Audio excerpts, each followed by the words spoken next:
This is very sudden and last minute, not planned or prepared. Pastor told me to do this now, so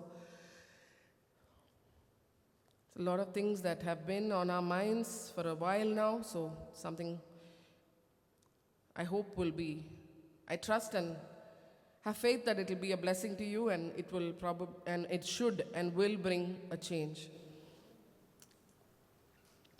I'm just waiting for the PowerPoint to come on. Yes, okay, thank you.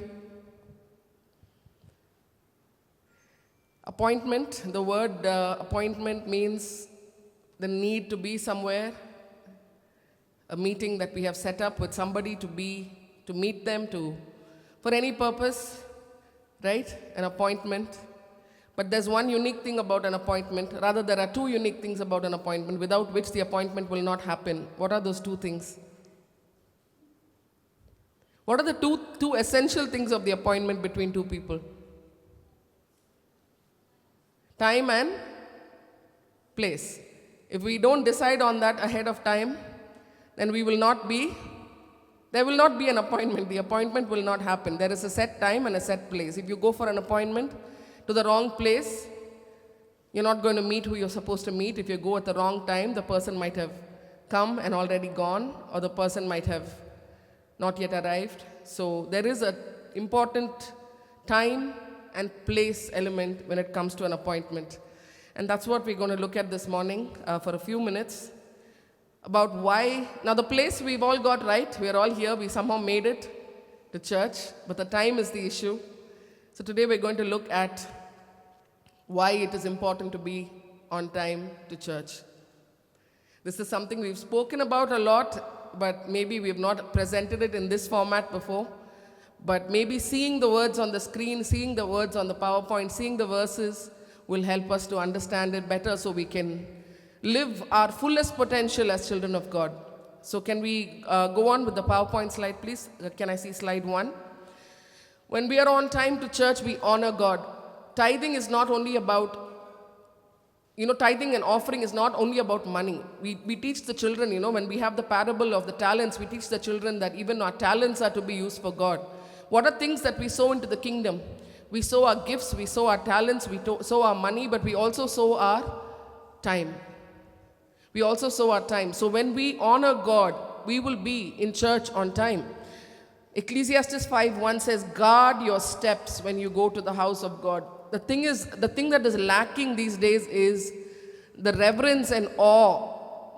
The reverence and awe and the fear of the Lord that needs to be there is lacking. We have become more and more casual about our relationship with God. It says here, guard your steps when you go to the house of God. Go near to listen rather than to offer the sacrifice of fools. Coming on time to church reflects a heart that honors God. Reflects a heart that honors God. We talk so much about putting God first in our lives. We talk so much about prioritizing God. This is the most simple and the most practical way that we can show God that we're putting Him first. By actually turning up when we say we will. That is the first and most basic thing that we can do for God. The second thing, setting a good example. 1 Timothy 4:12, set an example for the believers in speech, and the second thing says in conduct. How we conduct ourselves says a lot to others about our response to God, our response to God's house. We need to model reverence and discipline to others, especially to those who are new to the faith, or to our children. Our children watch us, they see, they learn. I read somewhere recently that what we tell our children to do will fail 90% of the time, because children only model what they see. What if you are preaching one thing to your children and practicing something else? The odds of them learning the good things you're telling them are very low if you're doing the exact opposite.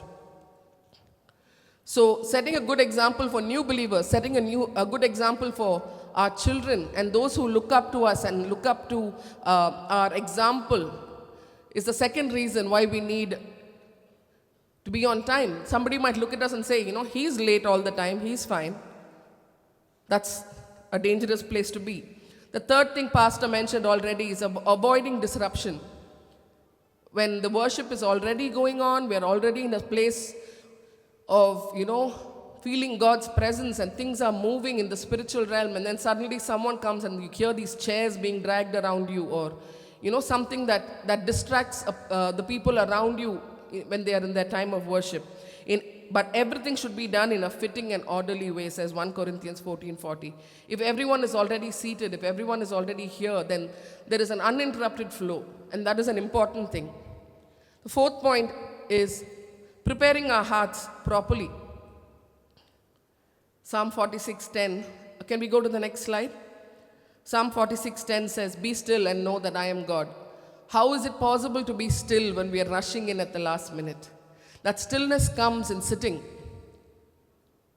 in God's presence, allowing God to move. Rather, we are rushing in at that last moment. We are still sweating because we are running from the parking, or we are running from somewhere else. We are quickly turning our phone on silent. We are doing all those things, and we are entering into house gods. We are not coming in stillness. We are coming in rush and disruption. Early arrival allows for spiritual readiness and stillness. Our minds are at ease, our minds are rested and relaxed because we are not so worried about the fact that we are late. Fifth point, participate fully in worship. There is a purpose for everything that happens in the service. Right from the first song to the opening prayer to the first psalm that we read, everything has its purpose in that service. God does not ordain things randomly and just for time pass. Everything happens for a purpose. Psalm 100 verse 4 says, "Enter his gates with thanksgiving and his courts with praise." Every song that is sung is ushering in a time of praise and worship. And what happens when we come in late? We've already missed those initial moments of praise and worship that are ushering the service into another level of worship. And there we are trying to catch up, running behind the crowd that's already ahead of us. That's not what we need to be. That's not where we need to go. We need to be with the crowd. We need to be at the front of the crowd and not lagging behind. Being punctual means you don't miss any part of the worship experience, the entire service. There have also been instances where people have been so late that, pastor one day suddenly decides, he goes with the flow of the Spirit. Sometimes God leads him to do things a particular way, and pastor might do the communion after the second song. And then that week I'll get messages from people. "I missed the communion this week. I feel so bad." No. If you miss the communion this week, it's because you were not here. It has nothing to do with pastor. It has nothing to do with maintaining a flow or a structure. It has to do with you. It has to do with your presence, whether you were here or not here. It's as simple as that. Point number 6 says, respecting the church community. While some of us are late, there are also some of us who are here. There are some of us who are preparing, some of us who are getting ready. For example, most of the musicians are here. We have some of the camera crew setting up. We have the video and the sound people setting up. We need to respect others, respect their time, their efforts, and most importantly, we need to understand that whatever we do, our role in the church. In Corinthians, it talks very clearly about how our gifts, whatever we have been given, is for the service of others. It is to honor God, but it's to serve others. You have to remember that in a church, even if you feel like you don't have many friends, you are a part, you're a brick in the house of God. You have a role. Even if your role is to worship, that is your role.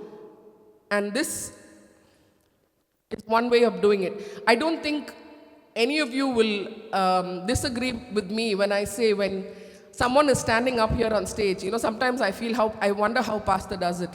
How he stands here and just enters so boldly into worship when there's 4 people standing there. It makes my heart really sink. It makes my heart sink. And half the time that I am standing there and worshiping, I am praying, God, let the people come on time. And that should not be my prayer. My prayer should be connecting with God, not worried about whether people are coming on time or not. Because I also feel that, because I've also stood here and led worship. Many of you may have led worship in other places. How would you feel when the effort and the time that pastor has taken to come and stand here, if the people are not here? It's very difficult to connect when your mind is thinking, where is everyone? Why is no one here yet? And the seventh thing is reflecting Christ in our character.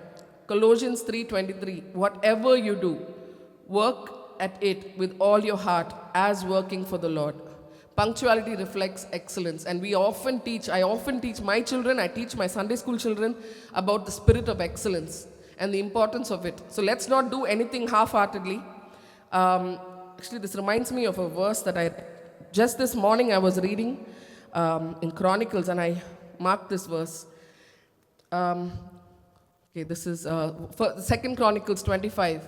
It talks about the reign of King Amaziah.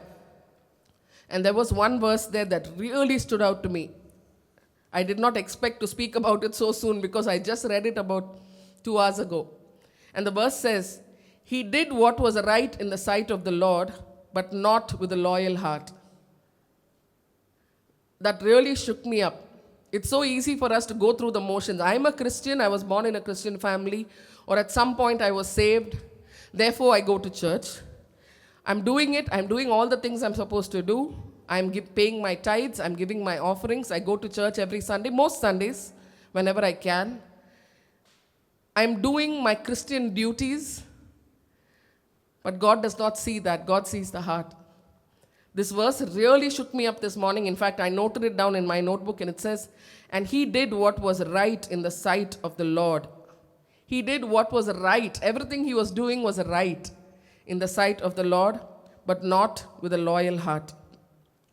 Okay, I've already gone past the time that Pastor has given me. So those are the 7 points that I mentioned about why it is important. And now I'm going to give you 7 practical tips from someone who has been coming to church on time. For Pastor and I who have raised our children in the church, who had 3 infants at different points, who had toddlers at different points. We've been through all the phases, the tough phases. So from some people, or from a couple that has been through what you've been through, just 7 practical tips on how to be on time for church. Number 1, prepare everything the night before. Prepare everything the night before. Lay out your clothes, your shoes, your Bibles, anything you need for church. Get your bags packed and ready. We do that with the children. Nowadays, they're a little older, so we don't, put the shoes out because they're old enough to find their own shoes. Because earlier when they were small, I would have to go find that particular pair of shoes. So now they're old enough, they can get their own stuff. So I don't do the shoes part of it, but everything else is done the previous night. I wanted to bring my Bible writing book for submission for June. So last night I handed it over. I made sure Zoe put it into her bag. So those are preparation things that need to be done the previous night. Point number 2, set a consistent Sunday routine. Have a fixed wake-up time and a morning flow. What are things that our house has a very clear flow. Who gets up first, who uses the bathroom first, who goes to the shower first, what time the first person has to be out so that the next person can go in, so that we are on time for church. Believe me, we have it down to a science. Everything is fixed. I know what time to wake up each child. Amy needs to wake up 5 minutes before because she brushes her teeth in that bathroom, and that bathroom needs to be free for pastor to go in. So Amy is woken up 5 minutes earlier. The other 2 kids wake up 5 minutes later. Everything is down. It's a routine. It's a pattern. Treat Sunday with the same urgency as a weekday job or school. Don't we have that same kind of routine to pack our children off for school? We set an alarm. We know how long it takes to cook and pack the lunch box. We know everything that happens, and we follow this routine because the bus or the van or the auto is going to come at one particular time and we need to get the child there. It's the same thing. 3, go to bed early on Saturday. This is something that Pastor has spoken about a lot. This is something that we ourselves, Pastor and I, have learned from watching uncle and auntie, that is Pastor's dad and mother, from our early marriage days, about the importance of the Saturday evening. We don't go anywhere on Saturdays. Many of you have seen and known that, and some of you have not been very happy about it also, but it's fine. We are okay with that. We do not make appointments for anything with anyone Unless it's like totally unavoidable, like someone passed away, that's a different story. But other than that, we don't go anywhere on Saturday evenings. We don't make appointments, we don't accept invitations. A well rested body is easier to get going on Sunday morning. We make sure we are well rested. We don't make late night plans, we don't watch TV, we don't scroll on our phone unnecessarily. We do whatever we have to do to get the amount of sleep we need so we are here on Sunday morning fresh. The next thing, multiple alarms if you have to. You can check my phone, you can check my watch. My alarms are set 5 minutes apart. 4:45, 4:50, 4:55, 5, 5:05. I will have 6 alarms there. Because I do not want to risk oversleeping. I set multiple alarms. Set your alarms. I've put the X there because you know how late you are to church. If you are a late comer, you know. I usually come by 8:45. Then you need to set your alarm 1 hour before than you usually set. If you're normally setting your alarm for 5 or 6, set it for 5. Based on how late you are, set your alarm that many minutes early. And if you are prone to hitting the snooze button on your alarm, set 2 or 3 or 4 or 5 loud alarms few minutes apart. Next, leave a time buffer. Don't say it takes 20 minutes to go to church, so I will get ready exactly 20 minutes before it is time to leave. Give yourself 10 or 15 minutes for unavoidable things. Suddenly the shoe will break, right? Suddenly you will notice something that needs to get done. Suddenly there will be traffic. Unexpected things happen. Allow for buffers. 6, minimize distractions in the morning. Don't sit down with your phone in the morning. If you're going to do something on your phone, let it be something that you can play in your ear. Like I do this in the morning is I put my AirPod on and I have the Bible playing there. So I'm listening to the Bible while I'm getting ready. That's fine. It's not slowing me down, but I'm not sitting down with the phone and scrolling. Keep the focus on getting ready and preparing your heart for the service. And 7, prioritize church like other commitments. Be as committed to church timings as you would be to work, school, or appointments. If you had an important appointment with an important person, you would not risk being late. And who is more important than the Lord our God? Make these lifestyle choice changes, make a conscious decision that you're going to try to implement these things. And I hope next Sunday when Pastor comes and stands here to start worship, that every one of you is seated here already. God bless you.